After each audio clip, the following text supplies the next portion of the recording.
வணக்கம் மகளே. இன்னைக்கு நம்ம சேனலில் துஷார விஜயன், அதீத் பாலன் நடிப்பில் இயக்குனர் சர்க்குணம் இயக்கத்தில் ரிலீஸான எக்ஸாம் வெப் சீரிஸ் எப்படி இருக்குன்னு பார்த்துலாம். இந்த சீரிஸோட கதைக்களம் எதை பேஸ் பண்ணியிருக்கோம்னா, குரூப் 1 குரூப் 2 எக்ஸாம்களை இப்போ மையமாக வச்சிருக்கு. இதோட கதை என்ன அப்படின்னா, உதகமண்டலத்துக்கு டிஎஸ்பியாக இடம் மாறி போகிறாங்க அதீத் பாலன். அவங்க போகிற வழியிலேயே அவங்கள கடத்திட்டு ஒரு ரூம்குள்ள அடிச்சுட்டு, அந்த இடத்துக்கு நான் தான் புது டிஎஸ்பி அப்படின்னு போகிறாங்க துஷார விஜயன். அங்கே போனதுக்கப்புறம் பார்த்தீங்க அப்படின்னா, ஒரு சீக்ரெட் ஆப்ரேஷன் அவங்க தொடங்குறாங்க. அந்த சீக்ரெட் ஆப்ரேஷன் என்ன அப்படின்னா, அந்த குரூப் எக்ஸாம்களில் இருக்க சிக்கல்கள் என்ன, அதில் வந்துட்டு நிறைய குளறுபடிகள் நடக்குது, யாரோ அதை மிஸ்யூஸ் பண்ணுறாங்க அப்படிங்கிறதுனாலையும் அவங்கள கண்டுபிடிச்சி அவங்களுக்கு தண்டனை வாங்கி கொடுக்கணும் அப்படிங்கிற ஒரு கண்ணோட்டத்துலேயும் அவங்க விசாரணைகள் ஆரம்பிக்கிறாங்க. அந்த விசாரணையில் இவங்க ஆரம்பிக்கிறதுக்கான காரணம் என்ன, துஷார விஜயனோட ஒரிஜினல் கேரக்டர் என்ன, அவங்க எதனால் பாதிக்கப்பட்டாங்க, அவங்களுக்கும் இந்த தேர்வுகளை தடுக்கிறதுக்கும் என்ன சம்மந்தம் இருக்குது அப்படிங்கிறதான் அலசி ஆராய் தான் இந்த சீரீஸோட மொத்த கதைக்கிழமை. துஷாரா விஜயன் நடிப்பு வந்துட்டு இந்த சீரிஸ்க்கு மிகப்பெரிய ப்ளஸ்னே சொல்லலாம். குறிப்பாக ஃப்ளாஷ்பேக் போர்ஷனில் அவங்களோட நடிப்பு சூப்பராக இருந்தது. டிஎஸ்பியாக கொஞ்சம் உறுத்தலாகவே இருந்தாலுமே கூட மற்ற எல்லாரையும் கம்பேர் பண்ணும்போது இவங்களோட நடிப்பு வந்துட்டு ரொம்ப பெட்டராகவே இருந்தது இந்த சீரிஸ்க்கு. அதிதி பாலனுக்கு பெருசாக ஒன்றும் வேலை இல்லை, ஒரு ரூம்குள்ளேயே கிடக்குறாங்க. ஒரு சீனில் வந்துட்டு சண்டை போட்டு அதுக்கப்புறம் சும்மா செட்டிலாக போயிடுறாங்க. அவங்களுக்கான கேரக்டர் இன்னும் கொஞ்சம் பெட்டராக கூட கொடுத்துருக்கலாம் அப்படிங்கிற மாதிரி தோணுச்சு. வில்லனோட நடிப்பும் ஓகேவாக இருந்தது. இதில் இவங்களை தாண்டி குறிப்பிட்டு சொல்ல முடியாத ஒரு கேரக்டர் அப்படின்னா சரவணசக்தியோட கேரக்டர் தான். அவரோட நடிப்பு சூப்பராகவே இருந்தது. அதில் குறிப்பிட்டு சொல்லணும் அப்படின்னா, காருக்குள்ளே வந்துட்டு அவர் சல்யூட் வைக்கிற மாதிரி ஒரு சீன் இருக்கும். அவர் சல்யூட் வைக்கிறதும் சரி, அவங்க அந்த ஃப்ரேமில் காட்டுறதும் சரி, நல்லாவே ஒர்க் அவுட் ஆச்சுன்னு சொல்லலாம்.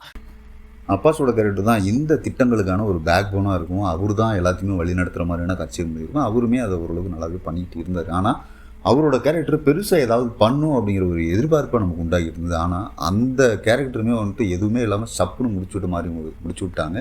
அதுவே வந்துட்டு பெரிய டிசப்பாயின்மெண்ட்டிங்காக இந்த சீரீஸ்க்கு அமைஞ்சிருச்சுன்னு சொல்லலாம். சாம்சிகஸோட பேக்ரவுண்ட் மியூசிக் வந்துட்டு வழக்கமான ஒன்றா தான் இருந்தது. இதுக்கு முன்னாடி பார்த்த படங்களோட சாயல் தான் தெரிஞ்சது தவிர, இந்த சீரீஸ்க்கு பரபரப்புக்கு ஏதாவது கை கொடுத்துருக்கு, இல்லை எலவேஷன் கொடுத்துருக்கு அப்படின்னு கேட்டிங்கன்னா மைனஸ்ன்னு தான் நான் சொல்லுவேன்.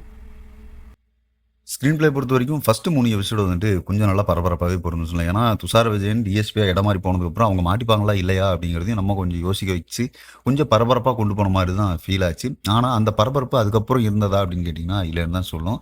ஏன்னா இவங்க யாருன்னு தெரிஞ்சதுக்கப்புறமே கூட ஒரு இன்ஸ்பெக்டர் வந்துட்டு இவங்களை திரும்பவும் மேடம்னு சொல்கிறது, மரியாதை கொடுத்து பேசுறது, இவங்க சொல்கிற எல்லா வேலையுமே ஓகே மேம் சொல்லிட்டு குனிஞ்சு எல்லா வேலையும் அவங்களே தேடி செய்கிற மாதிரி இருந்தது.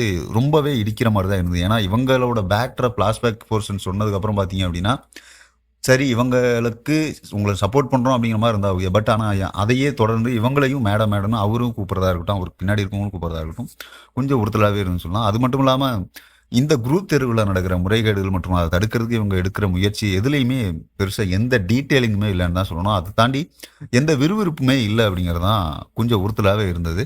இதில் இன்னும் கொஞ்சம் கவனம் செலுத்தி வில்லனோட கேரக்டரை இன்னும் கொஞ்சம் வலுவாக கூட எழுதியிருந்தாங்க அப்படின்னா இது நல்ல சீரியஸாக வந்திருக்குமோ அப்படிங்கிற எண்ணம் எனக்கு இருந்தது.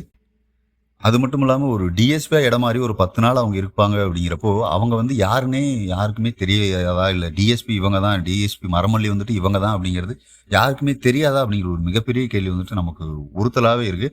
அதுவே இந்த சீரீஸில் நம்ம கனெக்ட் ஆகுறதுக்கு கொஞ்சம் தள்ளி வைக்கிற மாதிரியே இருந்தது. அது மட்டும் இல்லாமல் புஷ்கரன் காயத்ரி தயாரிப்பில் இயக்குனர் சர்க்குணம் அப்படிங்கிறதுனால இந்த எக்ஸாமோட ரிசல்ட்டு கொஞ்சம் டாப்பில் நிற்கும் அப்படிங்கிற மாதிரி ஒரு எதிர்பார்ப்பு இருந்தது. ஏன்னா புஷ்கர் காயத்ரி இதுக்கு முன்னாடி எடுத்த சீரீஸ் எல்லாமே நமக்கு நல்ல சாட்டிஸ்ஃபேக்ஷன் கொடுக்குற மாதிரியான ஒரு த்ரில்லர் மூலம் தான் அவங்க இருந்தது. ஆனால் இந்த சீரீஸ் வந்துட்டு கொஞ்சம் பேக் ட்ராப் ஆனது அப்படிங்கிறது தான் எனக்கு ஃபீல் ஆச்சு. கொஞ்சம் அந்த எக்ஸாம் பற்றின டீட்டெயில்ஸாக கொஞ்சம் கொடுத்துருந்தாங்க அப்படின்னா இன்னும் கொஞ்சம் பரபரப்பாக இருந்திருக்குமான்னு தெரிஞ்சது. இப்போதைக்கு ஒரு ஜஸ்ட் பாஸ் அப்படிங்கிற அளவுக்கு தான் இருந்தது. இதில் 2வது பார்ட்டுக்கு வேறு லீடு கொடுத்துருக்காங்க. ஒருவேளை அதையாவது இன்னும் கொஞ்சம் அவங்க பரபரப்பாக இன்னும் கொஞ்சம் டீட்டெயிலாக கொடுத்தாங்க அப்படின்னா நல்லாயிருக்கும் அப்படிங்கிறது தான் யோசிக்க வச்சுது. மொத்தம் 7 எபிசோடு இருக்குது. அந்த 7 எபிசோடுமே கிட்டத்தட்ட அரை மணி நேரம் 30 நிமிஷத்துலேருந்து 35 நிமிஷம் வரைக்கும் இருக்குது. கிட்டத்தட்ட ஒரு 3.25 மணி நேரம் நம்ம உட்காந்து பார்க்குற மாதிரியான ஒரு சீரீஸ் தான். பொழுது போகலை அப்படின்னா நீங்கள் ஒரு டைம் ட்ரை பண்ணி பார்க்கலாம் அப்படின்னு நினைக்கிற மட்டும் தான் ஓகே. இது ஹைலி ரெக்கமெண்டெல்லாம் இல்லை, ஒரு ஆவரேஜான சீரீஸ் தான் மக்களே. அடுத்த ஒரு நிமிஷம் சந்திப்போம். நன்றி.